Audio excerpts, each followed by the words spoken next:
Despite more New Yorkers staying home during the pandemic, the number of traffic deaths in the city had actually rose in 2020. Now Mayor de Blasio is calling on Albany to loosen those restrictions on the city's speed cameras.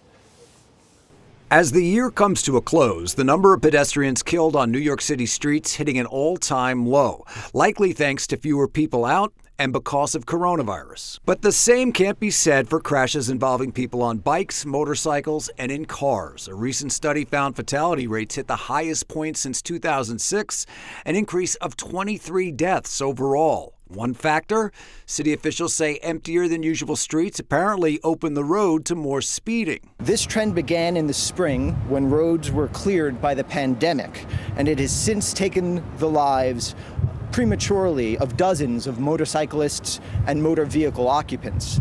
And those are not just numbers. They are our friends and family and loved ones.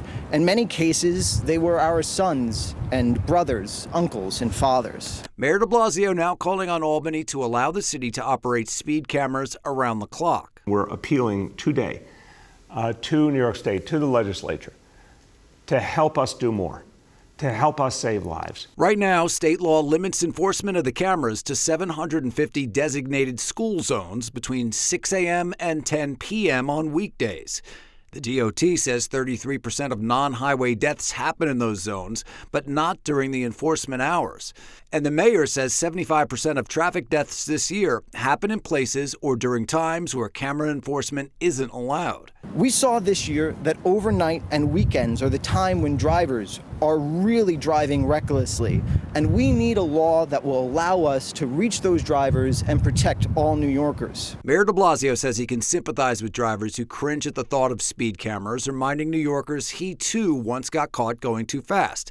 But he said they work and get people to slow down. Remember, most basic fact in the world, if you're not speeding, you're not going to get a ticket. Let me say again, if you're not speeding, you're not going to get a ticket. In addition, the mayor noted that the NYPD will be out in full force cracking down on drunk driving. He said the pandemic has caused an increase in drinking for a lot of people, as well, of course, the holiday season adding to the